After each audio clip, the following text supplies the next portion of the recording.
Yo, what's going on everyone? Jaquan here, and welcome back for another gameplay video. Finally, Fabled has been released, and everyone is fooling around and brewing their new decks and bringing it to League here.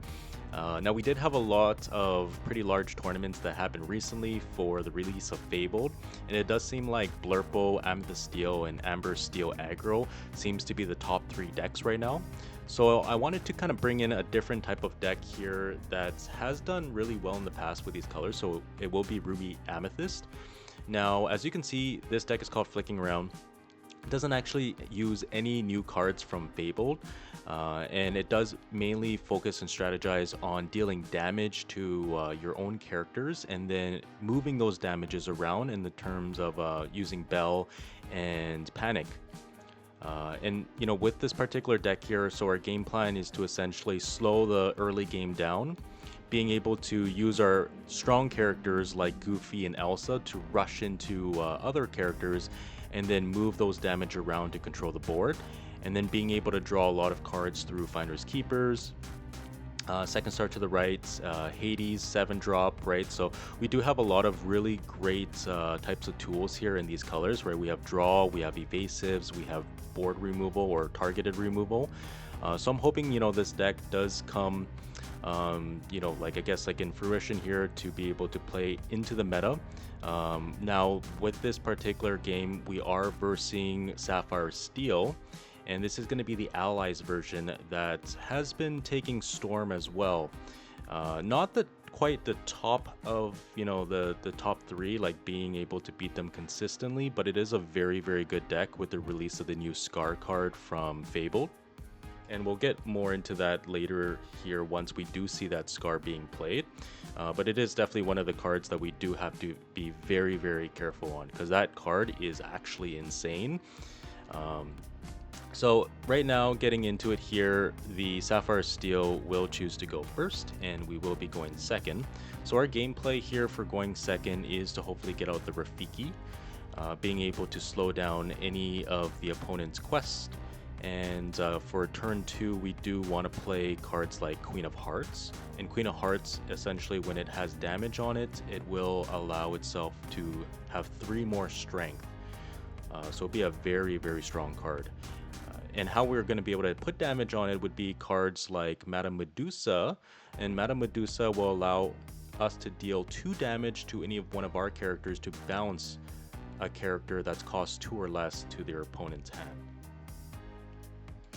So we did start it off here with a Mulan. So Mulan is a 1 cost 2/3, and when it's played it deals 2 damage to itself. So it automatically gives us fuel to play cards like Panic and Bell to start to move around damage. Okay, so we're going to ink the Hypnotic Strength, playing the Queen of Hearts. In the Ruby Amethyst deck, we just want to really focus on being able to curve out turn after turn to be able to actually have a lot of characters on the board, because now we don't have to deal with too many board wipes aside from Under the Sea. But of course, playing against the Sapphire Steel deck, they don't have any board wipes, and they're mainly going to focus on late game control in the terms of Vincenzo, Hades, and a couple of other cards as well. So Pleakley allows the opponent to ink one of their characters exerted, being able to ink an additional card to play Scar on the following turn. And then Scar, essentially, it is a new card from Fabled here, and it's a 5-drop 5/4 character. It gives all allies +1 strength, and when Scar is exerted, you can banish one of your ally characters to draw cards equal to the amount of strength it has, banish it, and then discard 2 cards. So this paired up with any cards that give support, like Alice, the Growing Girl, will essentially allow Scar to be able to draw you upwards of maybe 8, 10, I've even seen 15 cards in one go. So as you can see, Scar has been played here on curve.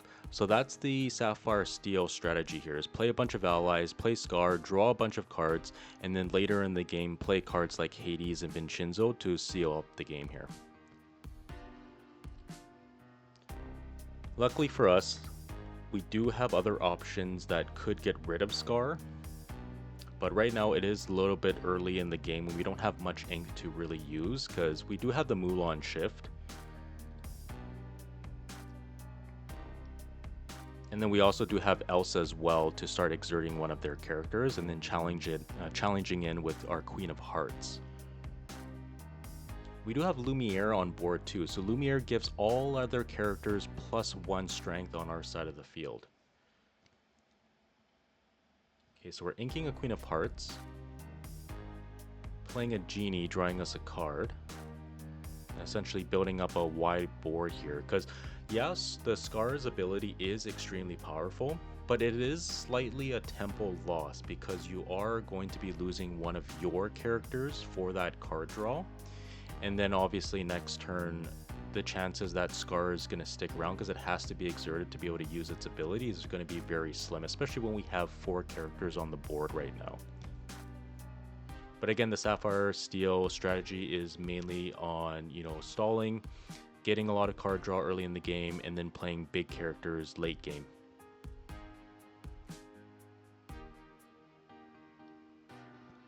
So right now, this Bleakley is a 4/4 character because it's an ally, and Scar does give all allies 1 strength.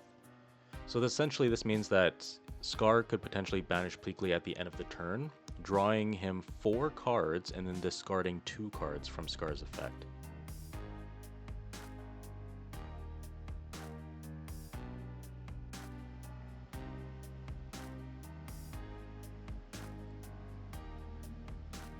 Now, in the Ruby Amethyst deck, I guess you could technically play cards like Dumbo, but unfortunately at this time of the recording, I believe I only had 1 or 2 copies of Dumbo. And I felt like, Dumbo just didn't do too much in terms of synergizing with what we wanted to do of moving damage around. So I kept it out. It keeps the deck a little budget friendly, but also keeps it to where it doesn't actually need any new cards to function. So here's the crazy thing that just happened. So Alice was played. Alice, the growing girl, gives support to all other characters. So support is when a character quests, you can give another character its strength. So what essentially this will do is that Scar will quest, give the Bleakley 5 strength. So then Bleakley will then be 9 strength, and then at the end of the turn, banish Bleakley to draw 9 cards and discard 2. So as you can see, the Sapphire Steel player does have so many cards in their hand right now, and we just really need to focus on getting rid of both of their cards because we cannot let that Scar gain him any more card draw. But like I said, the only downside to this combo is that you are going to be leaving the Scar exerted, so it is going to be easier for us to challenge into that Scar to be able to gain back control. And of course, Sapphire Steel is usually a slower deck, so they're only playing maybe 1 or 2 characters per turn, especially if they're only playing like Hades turn after turn, right?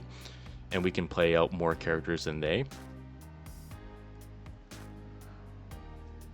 So as you can see here, we were able to get rid of the Scar by taking out the Alice, exerting it with the Elsa, and because Scar is the last character on their board, we were able to play B-King Undisputed to be able to take out that Scar, which is pretty funny because B-King actually has Scar on there, and we use Scar to take out Scar essentially.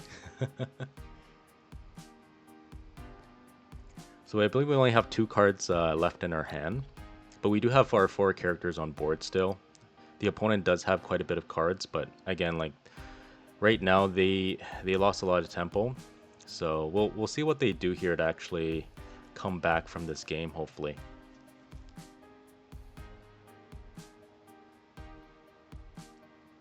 So inks a Tipo, plays a Pluto, playing a Smee. And looks like he passes turn from there. So this gives us a whole turn to be able to quest out with some of our characters. Now we do have to be careful of Smee just because he does gain evasive on his turn. So you could potentially challenge into the Genie or even Elsa.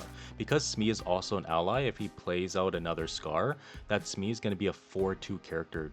And that 4/2 is going to be enough to take out the Genie there.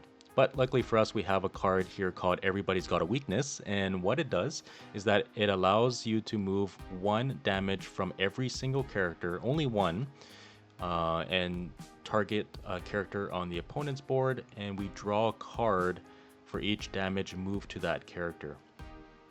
So it's a really good out to Smee, and it's not only a card draw card, but it also allows you for targeted removal too.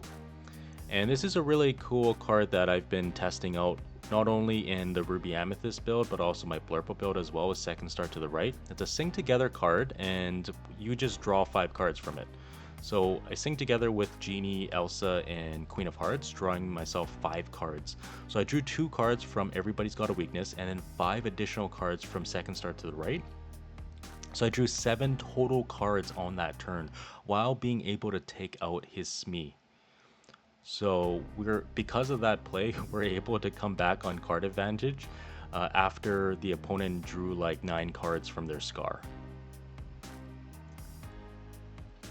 And this is really nice too, because a lot of times when it comes to this meta, board states can get pretty wide, right? So no one's going to be questing or challenging, and they're just going to be waiting for that card that's needed to kind of swing the game into their favor.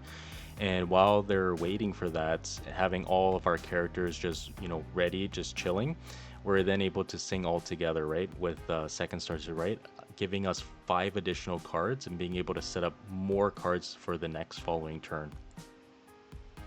So Pluto challenges into the Queen of Hearts.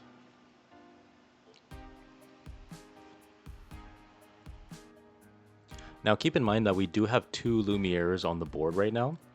So that's giving all of our other characters 2 additional strength. So that's why that Pluto took 3 damage instead of the 1 from Queen of Hearts.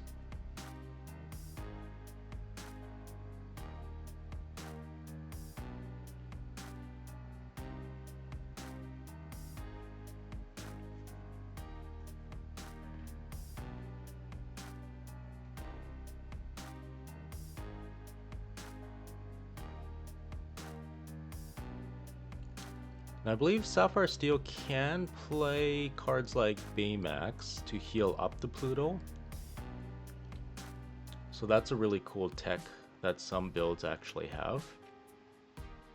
So it looks like he plays the Tinkerbell, dealing 1 damage to every one of our characters, which is kind of scary because if he does play another Tinkerbell on the following turn, he is going to be able to take out both of our Lumieres, because our Lumiere only has a 2/2 stat line.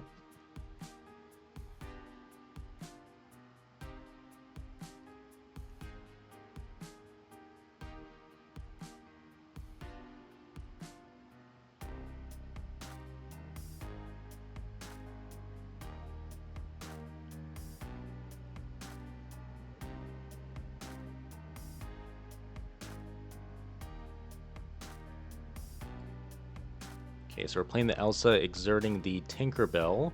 Keep in mind that Pluto is a bodyguard, so we do have to take him out first before we can challenge into that Tinkerbell. So Inca Mulan playing Hypnotic Strength, giving the Elsa 2 additional strength there, having 4 strength. And one of our other Elsas takes out the Pluto, just because I believe it has more, probably more willpower. And then the other Elsa takes out the Tinkerbell. Oh yeah, because the 2 Lumieres give Elsa +2 strength, and we also Hypnotic Strength. So yeah, that Elsa had 6 whole strength, being able to take out Tinkerbell in 1 shot. And then the rest of our characters can just quest freely.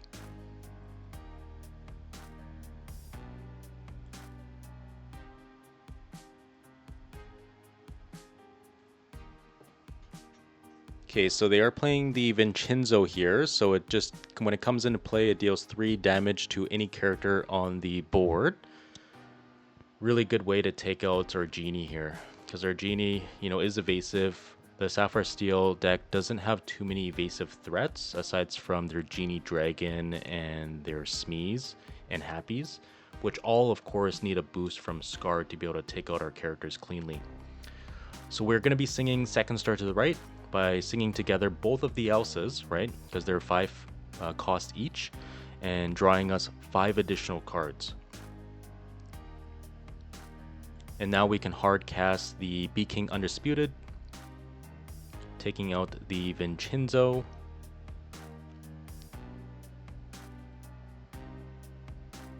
And then we're gonna play a Prince John. Okay, so this is a Prince John from Reign of Jafar. It's a 3-cost 5/5 uninkable, and every time a character is played on the opponent's side of the field, it deals 1 damage to itself. It can be looked at on as a downside, but I mean, with it being a 3-drop and 5/5, and then also in a deck where we move around our own damage, it is definitely very beneficial in this strategy here to play it. Because we have 1, 2, 3, 4, 5 characters right now that all have damage on it.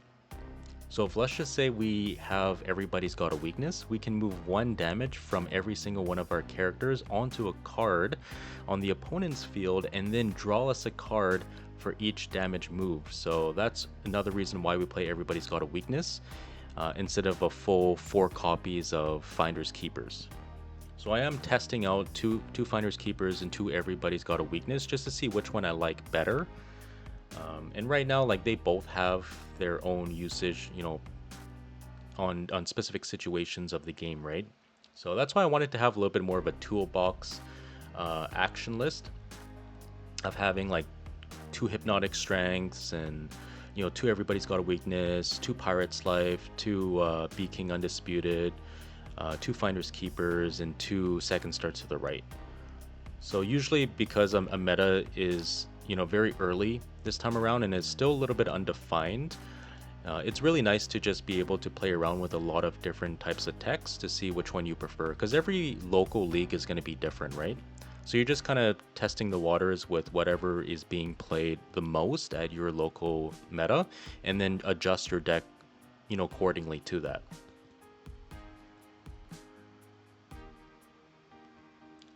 So right now the Sapphire Steel is quite behind. He does have quite a bit of ink and a decent amount of cards left in their hand, but the only problem right now is they don't have too much of a board wipe to get rid of all of our cards, and Tinkerbell is really their own pseudo board wipe, and maybe a Bagheera Bodyguard if they play that as well. Because again, another Tinkerbell coming onto play will be able to take out our Mulan, our 2 Lumieres, and one of our Elsas there. But it does look like he uses Strength of a Raging Fire, and I believe the other card was a Smash. To be able to take out both of our Lumieres, weakening our characters, right? Because both of our Lumieres have a static ability of giving each other character 2 strength.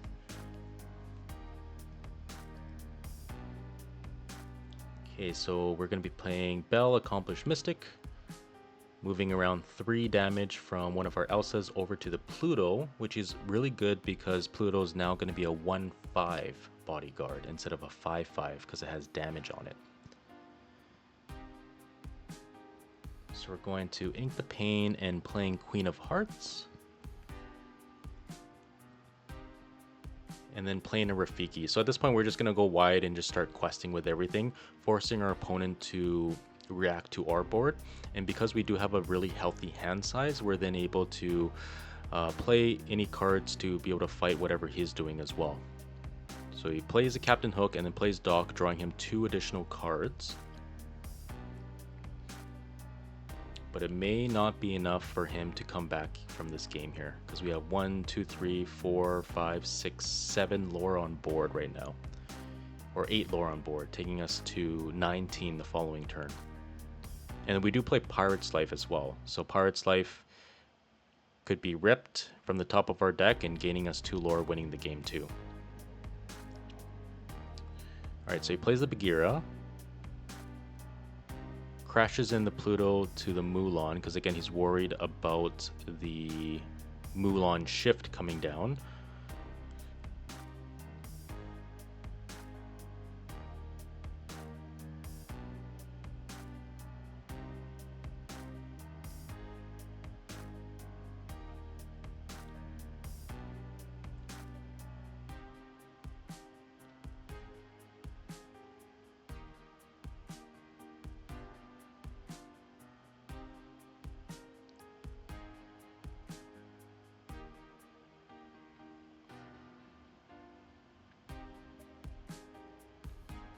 And I'm just adjusting the damage put onto that Prince John there. Because again, Prince John does have to deal 1 damage to itself every time an opponent's character is played.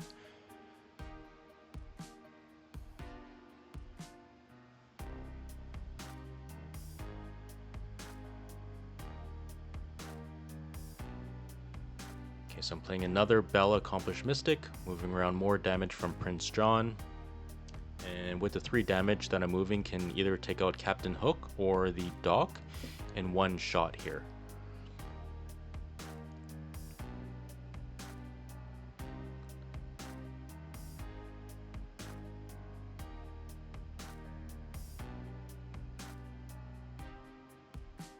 Okay, so it looks like we're just going to quest out with everything, putting us to 18. And yeah, looks like that's going to be game 4, game 1 there. And we were on the draw as well. Yeah, definitely in this game here, second star to the right was a really big MVP. You know, having so many characters on board allowed us to sing together, giving us 5 additional cards, right? So, alright, so the Sapphire Steel player is going to choose to go first again. And he starts it off with the same play here by having Happy played on the first turn.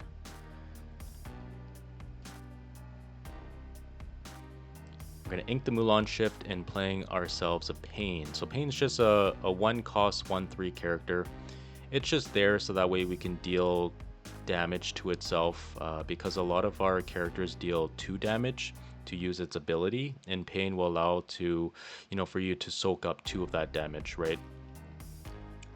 Alright, so Mr. Smee is going to be played on turn 2, and generally on turn 3 they're probably going to follow up with a Pleakley into a Scar after that. So we're inking the Knock, and we're playing Queen of Hearts.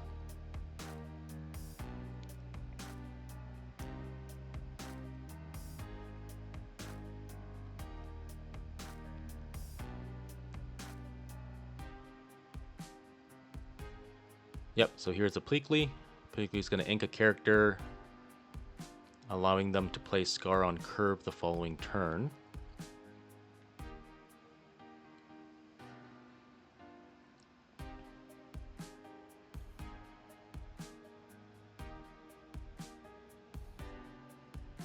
Okay, so we ink the library, playing the Prince John, and passing turn here.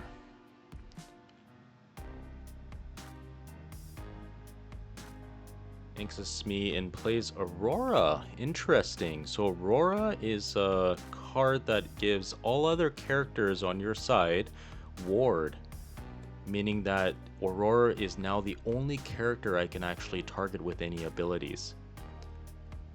And this is really good too, because this means that, yeah, sure, you lose 1 turn from not playing out the Scar earlier, but this means that a Scar can be followed up after Aurora and essentially it will be untouchable, guaranteeing you to be able to use Scar's ability to draw from it. Okay, so we're gonna pay 2 on to play Lumiere, ink another Knock,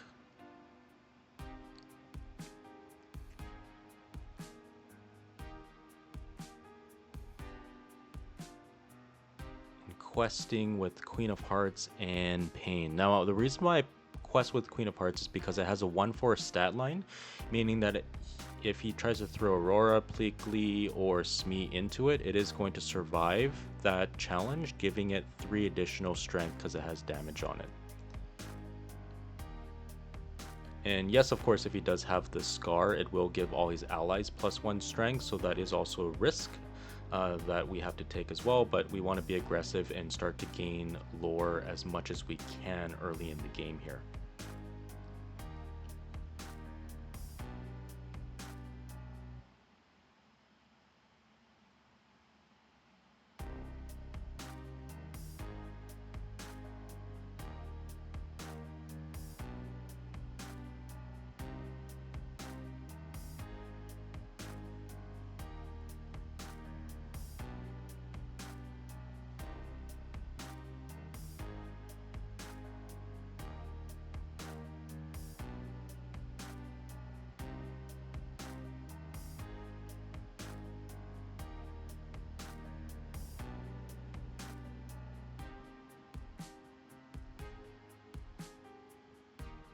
Now, I believe that if the opponent did have Scar, he would have just played it. So it does look like he probably does not have a Scar. So he chooses to play the Bagheera instead, and Bagheera is a bodyguard, and when it's banished, it has a Grab Your Swords ability which deals 2 damage to every character on the opponent's board. Meaning that Bagheera could potentially take out our Lumiere, Prince John, and a couple of other characters in one go after it gets banished. So Pleakley will take out our Pain, being able to trade very nicely with that, having a 3/4 stat line. And he's probably gonna quest, yep, so he's gonna quest with Smee, and then pass his turn. He chooses not to quest with the Aurora because, again, like, Aurora is the only thing that's gonna keep the Scar alive. Otherwise, we could potentially exert the Scar when he plays it with our Elsa, and then take it out in one shot with Queen of Hearts or Prince John.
So we do have to be very careful here because our resources are quite low. We do only have 2 cards left, or 3 cards left in our hand here. Okay, so we play a Panic.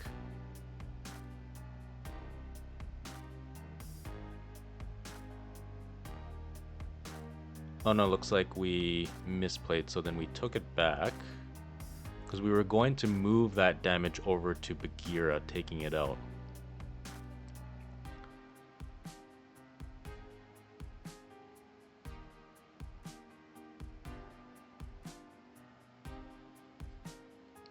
But then we didn't realize that Bagheera would deal 2 damage to every one of our characters as well.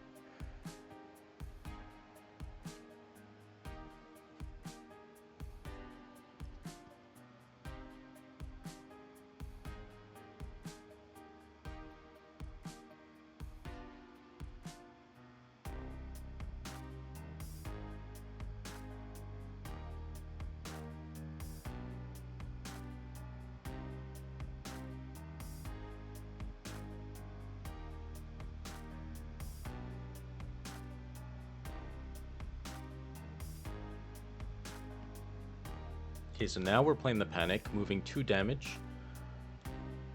And of course, because Aurora is still there, giving everything else ward, we do have to target the Aurora, so we have to move 2 damage over to the Aurora.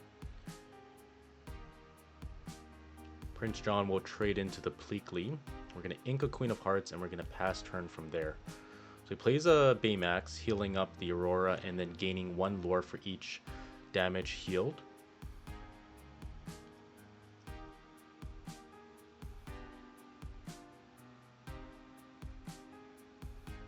So Aurora is going to be a really, really strong card against our deck here, because a lot of our cards that move damage around targets, right?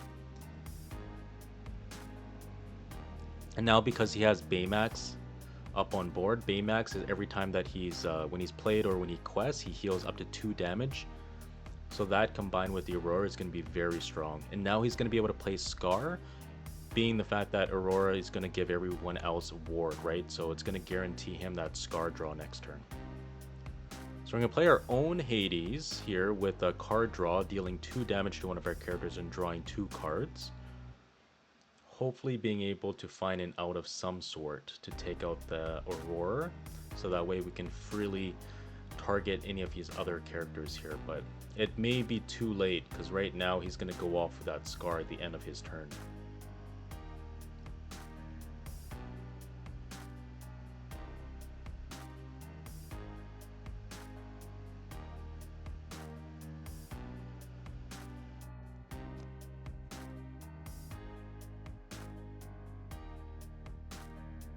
Okay, so he's gonna hard cast a Smash, taking out the Panic.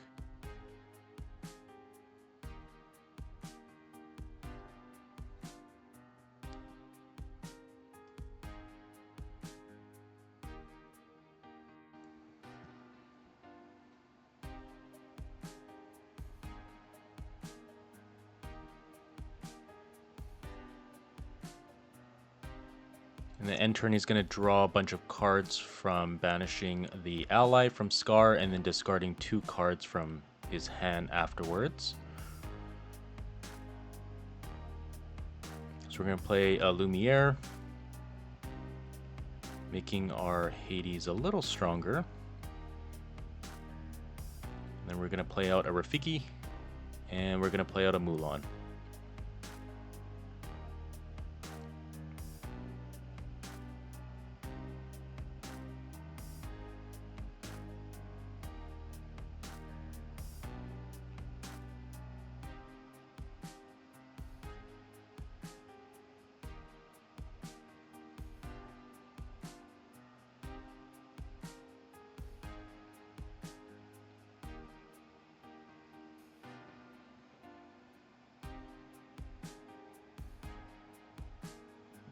Okay, so Vincenzo gets played, dealing 3 damage to Mulan.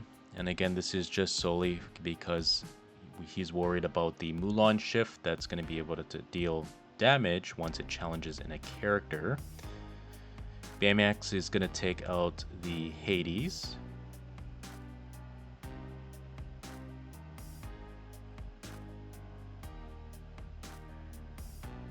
And we're going to play ourselves a library. Rafiki's going to go into the library, taking out the Baymax, drawing us a card from library.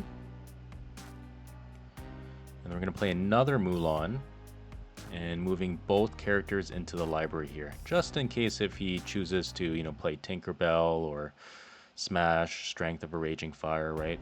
Then we can at least draw cards from being, having our characters into the library there. So, and that's exactly what he does. He smashes the Mulan, but we are then able to draw ourselves a card.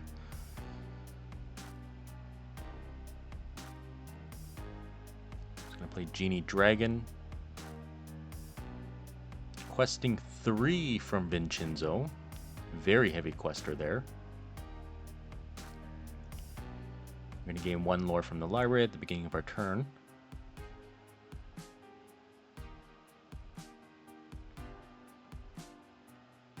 And we're definitely in a really tough position here because Vincenzo is a 2/8, right? It has 8 willpower, and it's going to be very difficult for us to take out.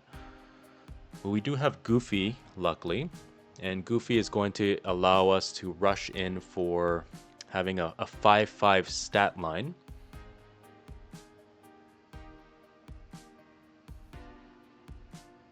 And we're then able to throw the Lumiere and the Goofy into the Vincenzo, taking it out. And again, this is done because the Lumiere is able to give our Goofy 1 additional strength, being able to take out Vincenzo's 8 willpower.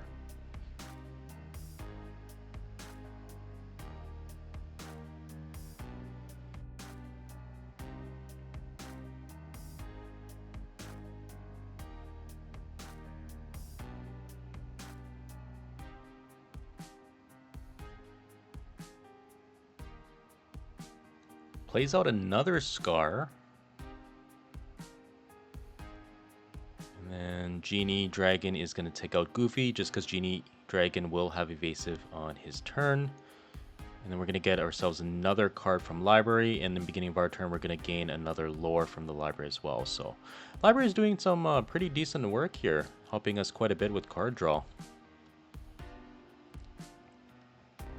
I figured having the library in this deck is very good just because we have so many characters with damage already, right? So it's a very high risk that all of our damaged characters will get banished, so might as well benefit from drawing cards once they get banished, right, from library. So far so good. It's been working out. I play 2 copies in the deck right now, so I think that's a perfect amount during this type of meta, because again, like, library only gains you 1 additional lore as well. It is a little bit slow, but really good late into the game when you have quite a bit of ink. Okay, so we're going to play the Elsa, exerting the Aurora, and then using Hypnotic Strength, giving it 2 additional strength there, bringing it 4. Not having enough to take out the Aurora, but we still need to try to at least do some damage to it. And then we're going to ink the Mulan, and we're going to put the Elsa into the library.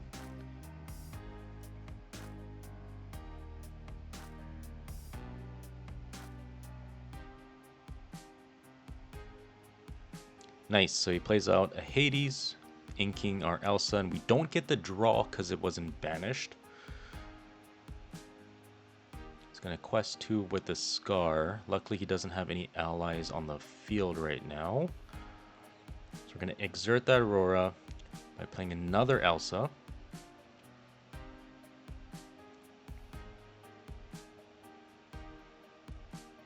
Finally taking out that Aurora. Playing ourselves a Pain and moving both characters into the library once again. But next turn he's going to be at 18 lore, so it's going to be very tough for us to get caught up again unless we can pull off Pirate's Life. So plays a Tipo, no effect, and then plays a Pleakley to ink the Tipo. Quest for 4, taking him to 18. And then at the end of the turn, Scar is going to trigger, banishing the Pleakley, drawing 4 cards, and then discarding 2 cards. Looks like he discards another Tipo and a Hook.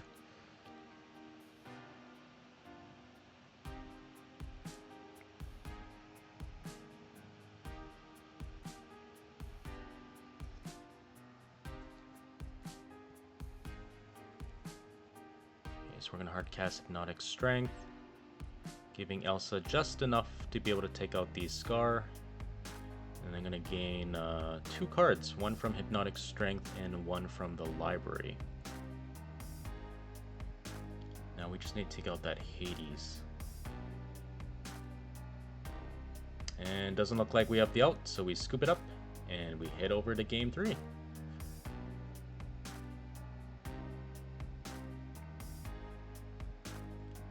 Yeah, that one was a little rough. He was able to resolve the Scar multiple times, right? Giving himself quite a bit of cards.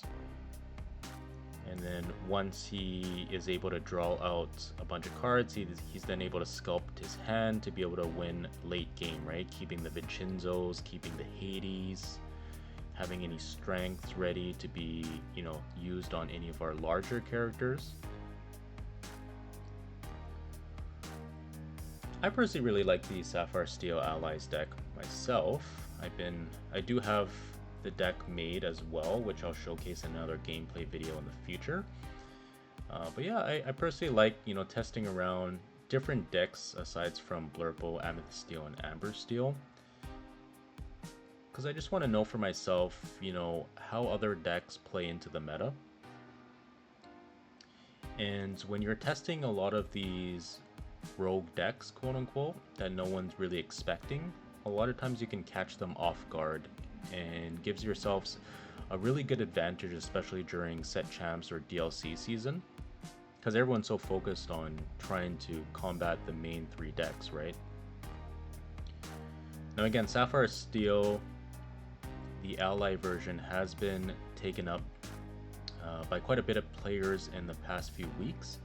So it might be, you know, the 4th deck that's going to be the top contender, alongside with the green-blue Clarabelle deck.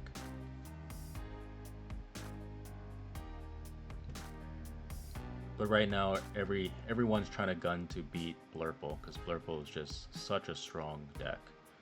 And then also every deck is combating itself to be able to play against aggro as well.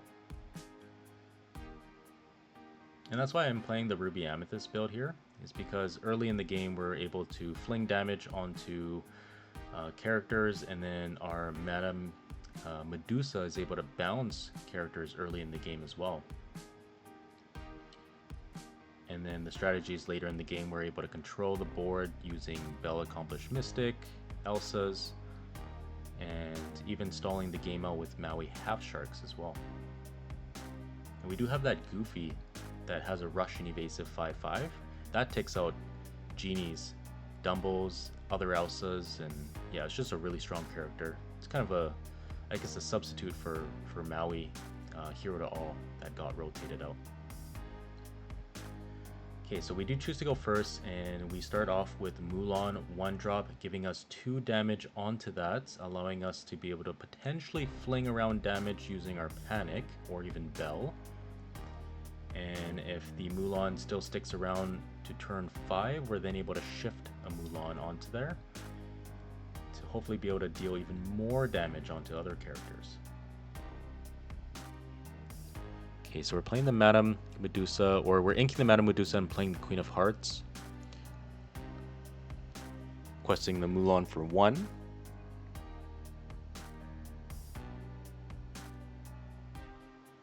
So plays a Smee and passes turn.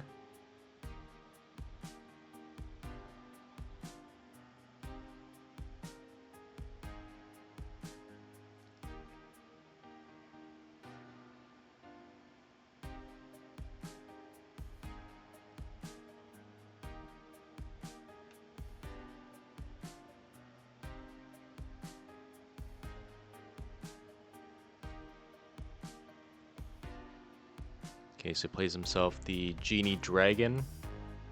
So we're going to ink and playing Panic, moving the 2 damage from the Mulan and taking out the Smee.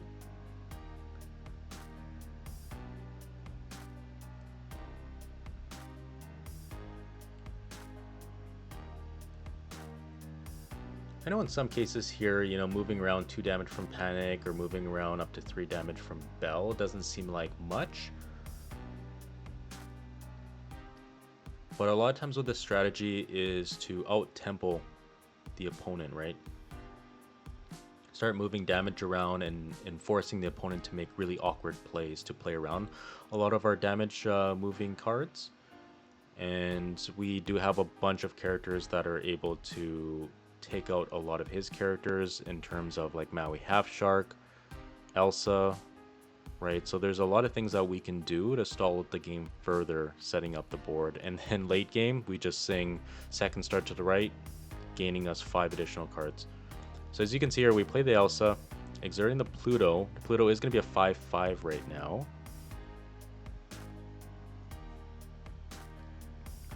But it is very necessary to take out that Pluto because it has 5 strength and it's an ally. It will benefit from Scar.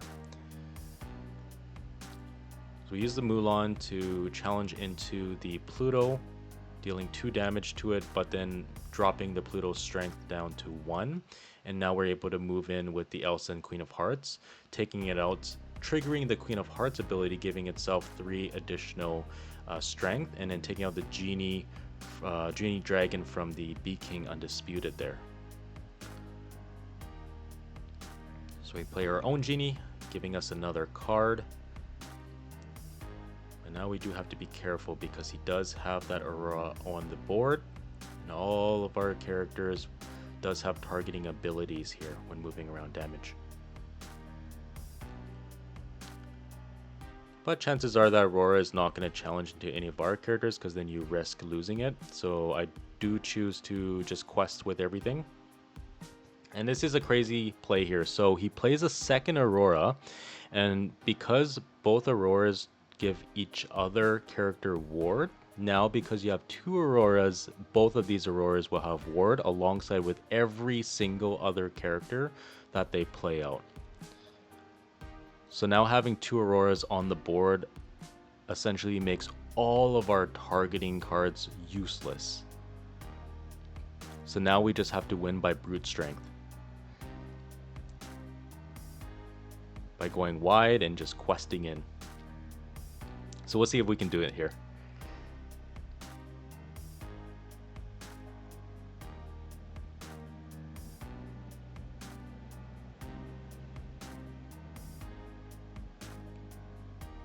Okay, so we're playing a Rafiki, questing 1, 2, 3, 4.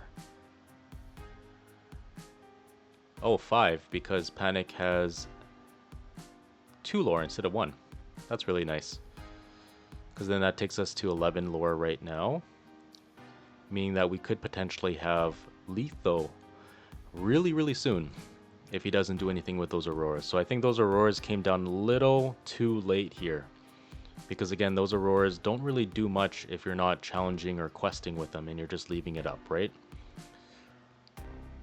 So it looks like he follows up with a Scar and Captain Hook. Now Scar doesn't actually have any ally targets here. But Scar does have to be exerted to be able to use its ability anyways. So one Aurora sings Strength of Raging Fire, taking out the Genie, slowing my play down. And then the other Aurora is going to take out the Panic there.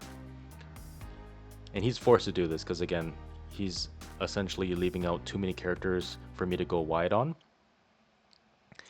And this is where Goofy comes in really clutch because, again, Goofy is evasive, 5/5, and has Rush. So it'll be able to take out one of the Auroras in one shot. And having the Rafiki go in and taking out the second Aurora.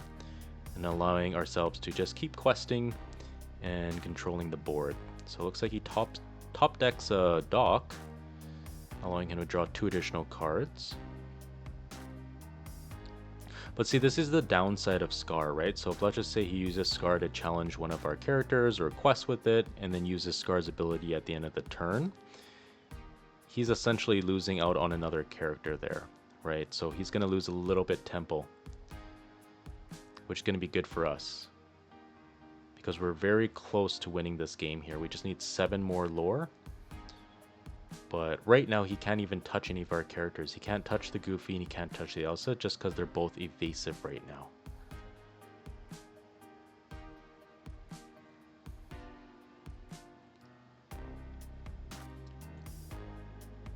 Okay, so Scar's going to quest in for 2.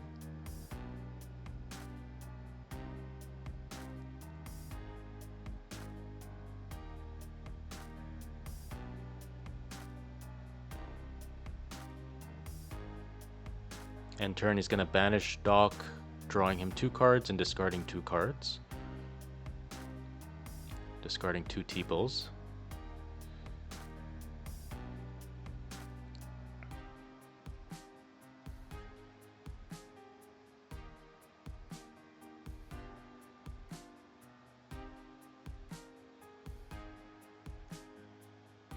Nice, so we play out a Lumiere, giving all of our other characters +1 strength. I'm going to trade the Goofy into the Scar and then questing 1 with the Elsa.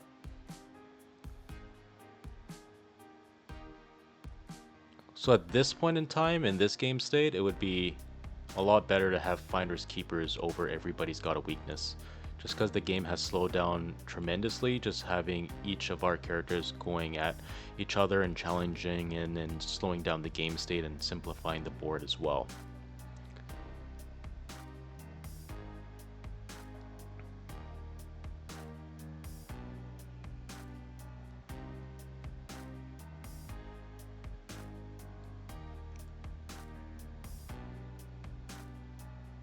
Nice, so we do have the Finders Keepers here.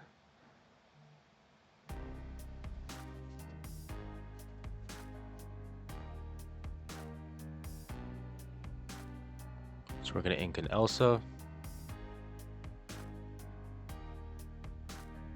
Questing for 1 to 15.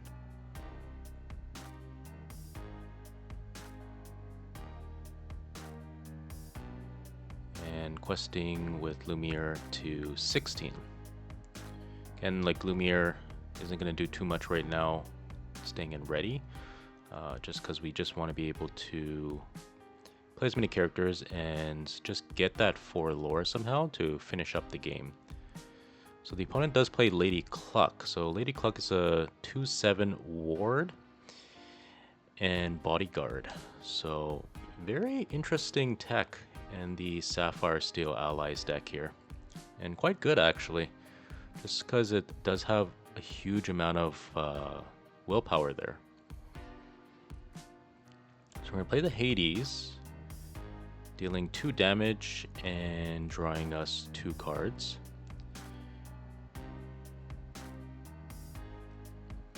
Opponent is quite behind in lore as well, so right now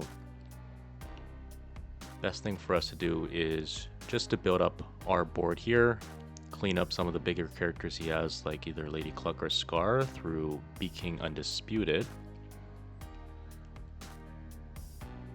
Because we're not going to be winning this turn or next turn anyways, and we are very close to winning the game, so I figured the best way to solidify that is just to get rid of one of his bigger characters through Be King. And then that way I can also play out the Rafiki too. So now we represent lethal because we have 4 lore on board. And he won't be able to touch my Elsa as well just because he needs an invasive character here. But he could Strength of a Raging Fire or Smash it, take it out.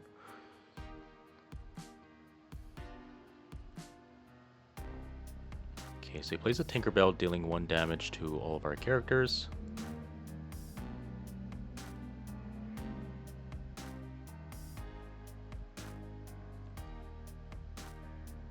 Scar is going to sing Strength of a Raging Fire, taking out Elsa, dealing 2 damage. And he's going to pass turn.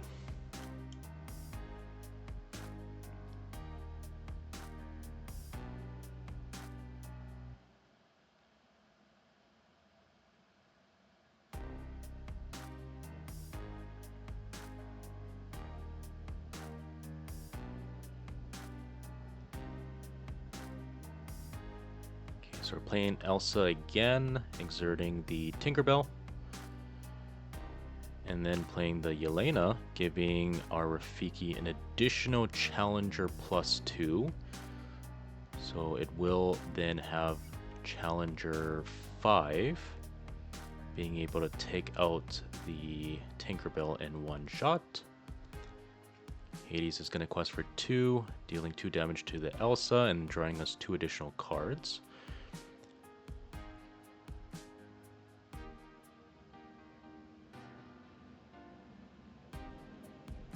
And it looks like our opponent scoops it up there. So there you have it. We have the Ruby Amethyst, hopefully being able to show some sort of presence here in the meta. But stay tuned until next time. Hopefully we'll get more games out for the Ruby Amethyst. And thanks again for joining in. Peace.